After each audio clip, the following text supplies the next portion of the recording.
Welcome to The Way the World Works, where the trusted team behind the Tuttle Twins books tackles current events, hot topics, and fun ideas to help your family find clarity in a world full of confusion. Hey, Brittany. Hi, Connor. Today's a fun topic for me, anyways, talking about Bitcoin. And we did a cartoon episode about Bitcoin. Again, if you guys don't know, we've got a Tuttle Twins cartoon totally free to watch. You can go to TuttleTwins.tv and watch the cartoon. And if you go to season 2, you'll find an episode all about Bitcoin. Now, it was super interesting because what the heck is Bitcoin, and how do you explain that to an 8-year-old or something? How do you take this super complex idea and teach it to somebody else? And so, Brittany, let me throw this question to you. If you had to explain what you understand about Bitcoin to a teenager or to a younger kid, how would you try and explain this concept based on what you know about I would ask ChatGPT to tell me how to explain it to no, I'm kidding. I said that because I actually did put that one of the first things I ever used ChatGPT for was explain Bitcoin to a 5-year-old, and I wish I could remember what it said. I don't. It's not as simple to just say digital money because I think there's so much more to it than that.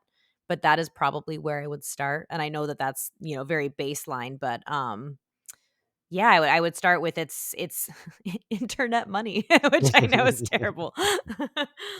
Well, what I'll suggest to our listeners is that if you want to understand Bitcoin, I would go to that cartoon, to TuttleTwins.tv, and go watch it, because we put a lot of effort in trying to explain it, and it's fun and it's visual. We've got Elon Musk in a Tesla tied to a SpaceX rocket with a Doge dog that's taking off to out. Like, it's just silly and fun. And so, if you want to understand what this stuff is, go watch the cartoon. So in this particular episode, I don't want to delve so much into what it is or how it works. We'll leave you to the cartoon episode so you can watch that there. Instead, what I want to spend a little bit of time on is talking about, is Bitcoin dead? Why am I asking Mhm. that question? Well, Bitcoin was created in, I think it was 2011. I thought it was 2008. Actually, it might have been, yeah, you're right. It Yeah. might have been, that's right. The white paper came out in the wake of the financial crisis. Yes. And the the person who created it, or the group who created it, we don't know if it's multiple people or one person. It's this Satoshi Nakamoto, which could be a pen name, it could be an actual name, it could, who knows who this person is. It's still a mystery.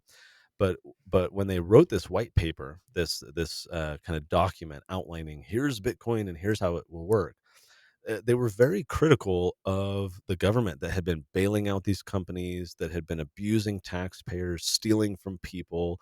And so Bitcoin was inherently political. It was from the beginning seen as a way to take power away from the central planners. What do I mean by that? Well, when you're in the government and you're in charge of making all these decisions, you can either tax people directly and say, we're taking all this money from you to go spend on our projects. But then you make a lot of people upset and they'll, fight you for it. A second option is that you can inflate the economy. You can print new dollars and magically come up with new money that you can go spend on your stuff, and that dilutes or devalues the all the existing money that people own. It's a sneakier way to tax people, because inflation, it's still a tax. You're still taking money from people. You're just taking their purchasing power of their money away. But they don't really realize it, and it's harder to detect. And so politicians typically love inflation because they can use new money, and they aren't really held accountable as much. So Bitcoin fixes that. Bitcoin, with money, with dollars, I shouldn't say money, even with dollars, the Federal Reserve can just print up all this extra money. It's not connected to gold. It's not connected to anything. It's literally just ones and zeros on a computer that someone can sit there and say, okay, we're just going to make new money. And so there's no restraint on politicians, nothing to hold them back, nothing to tie their hands from doing that. With something like Bitcoin, it's programmed, it's all like computer code, and it's open source, meaning anyone can look at it. Anyone can look at the Bitcoin code. It's not this mysterious thing like the dollar. How many dollars are there and who makes them and where did they go? It's not the case with Bitcoin. It's all open for everybody's view. You can see in the code how it's programmed, and it's programmed so that there will only ever be a maximum of 21 million. What that means is that you can't inflate it beyond that. The code doesn't let you.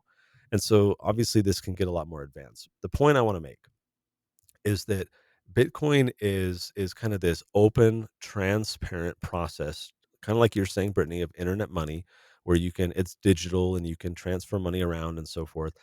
But it's what's called hard money. And what that means is it's hard for anyone to counterfeit it or to duplicate it, like inflate it and create more of it. You can't with Bitcoin. It's technologically impossible based on the code. And so it's super hard money. And if you have hard money, that means that if I store a Bitcoin today, then 10 years from now, it's very, very, very likely that that Bitcoin is going to be worth even more. It's going to save and preserve its value. Brittany, let me ask you this question. If you pull out $1,000 out of the bank account and you put that $1,000 under your mattress, and then a decade later you find it, how do you feel about that $1,000 you have under your mattress? Well, given inflation, it's probably gonna be worth like 500 by the time I find it. Right. So, it's gonna lose its value. It's not even g like, you might just think like, "Oh, it's sitting there not making money, not earning, like, interest," but no, it's gonna be losing interest, it's gonna be losing money.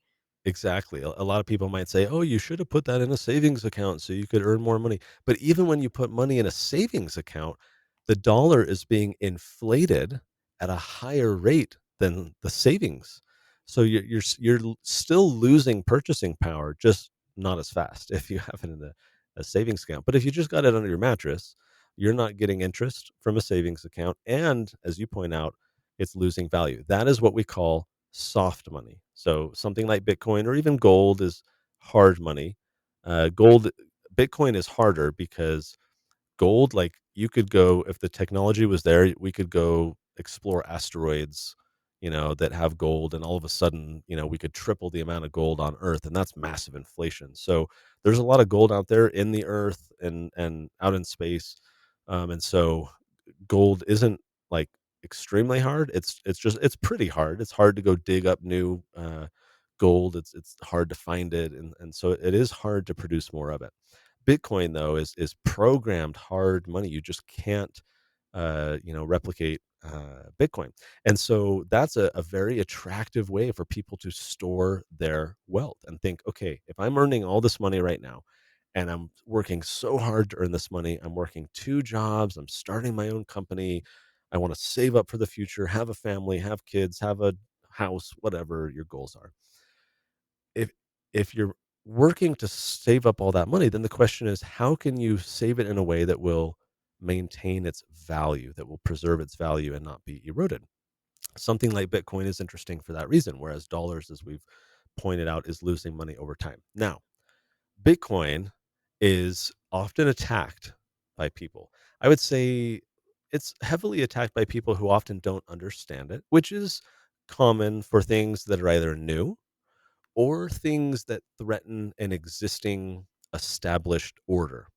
So if you're someone whose business is based around the stock market, for example, let's say you buy and sell stocks and government bonds and all these different things, then your whole business is based upon the current system, the status quo, right?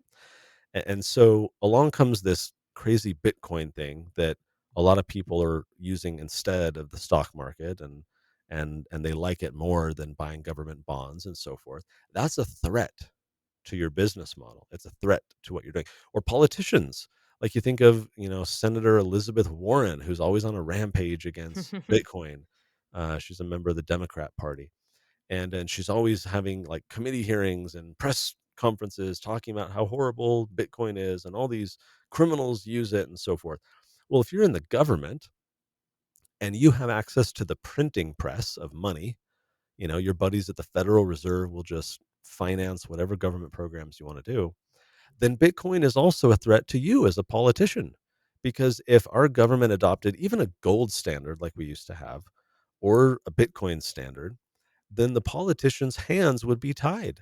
They could not inflate money. They couldn't just magically make more of it because the code would not allow them to. So Bitcoin is a threat to these people. So what's happened is over like I've been aware of Bitcoin now probably for like 11 years. I think 2012 is when I first found out about it. I wish I bought some back then. It's when I first found out about it. And what's fascinating about Bitcoin is over and over and over and over and over again over the past decade, media outlets, media companies, journalists, reporters have all pronounced Bitcoin dead.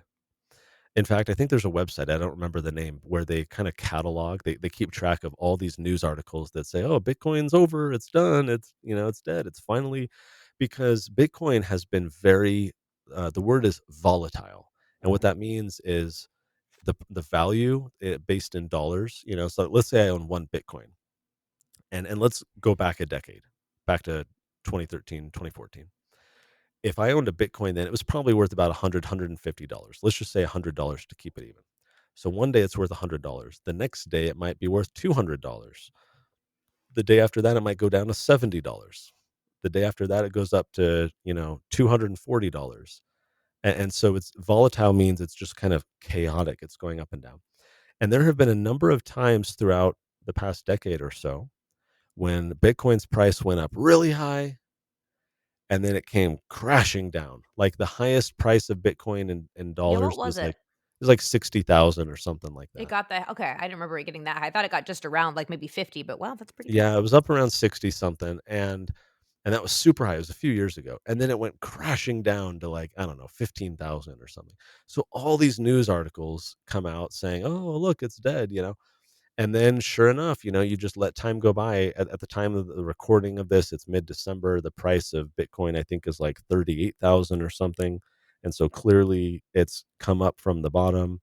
And there's all kinds of actually, no, sorry. At I the think it's time of our 40. recording, it's 44,000. Yeah. Oh, 44. Okay, it was 40 Yeah. yesterday, so yeah, look at that. Yeah. So it's moving its way back up. And so it is very volatile. Why is that? Well, it's hard for like when there's a new asset. Bitcoin, even though it's a decade old, it's still really new. And a lot of people are still kind of figuring out how to use it, why we should use it. And so it is more volatile. And what that means is you don't want to put money in it unless you're able to lose that money, right? It is you don't have to treat it like gambling and super risky, but it can be risky. So you want to have that in mind. Treat it as a very long term investment. But the point that I want to convey is that Bitcoin is not dead. Bitcoin is an idea, and that idea is not going to die. The idea is that we need hard money. That we are sick of having our hard-earned dollars inflated away. That we can't afford homes, that we can't afford groceries, that the government is printing so much money and stealing from us by devaluing the cost of our money. So Bitcoin was created by its creator Satoshi as a response to government corruption of our money. And now, over a decade later, that idea continues. More and more companies are starting to adopt it, and it's not going anywhere. I see it as an idea that's just going to continue to get more popular, that more and more people are going to get interested in it, especially as the United States and other countries continue to inflate their money. Think of it this way, Brittany. We have what's the national debt at lately? Have you looked? Oh my goodness, I stopped looking because it was so depressing. It's big. It's It's a over big number. $30 trillion. I Oh think my it's up to like goodness. 35 or something. It's an insane amount of money. And so the government has borrowed a ton of money, and they owe interest on that money every year, and just massive amounts of interest payments. What that means is, you borrow money and you have to pay it back, but with interest, you have to pay extra money for the benefit of having borrowed the money to begin with. And so the government is paying all this money on the interest, and the amount of interest that the government is going to have to pay is going to keep going up year after year after year until the point, and it's not too far distant, when we are paying more in interest than we are in all the other programs that the Mm. government operates. And when that happens, when the government has to pay such massive amounts of money to interest, there is only one way. Well, there's two ways out. The first is what's called a default, when you basically declare bankruptcy. You tell your creditors, the people who loaned you the money, you say, sorry, we can't pay. And that's when wars get started. That's when, things get really bad if the government were to default. Just like if you own a home and you can't pay it, you can default on your loan and they'll kick you out of your home, right? Because it's not your home. The bank owns it because you didn't pay them back. So the government could default, although no one really sees that as a good or viable option. So the second route is to inflate the money. Oh, sure, we owe it, $2 trillion this year on debt.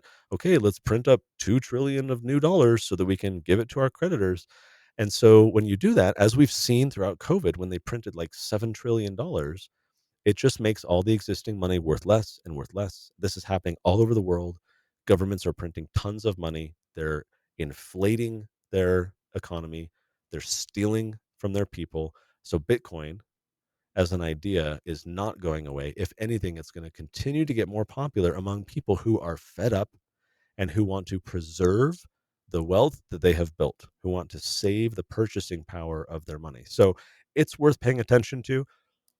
Excuse me. If you guys don't know that much about Bitcoin, again, I would encourage you to go watch our cartoon episode.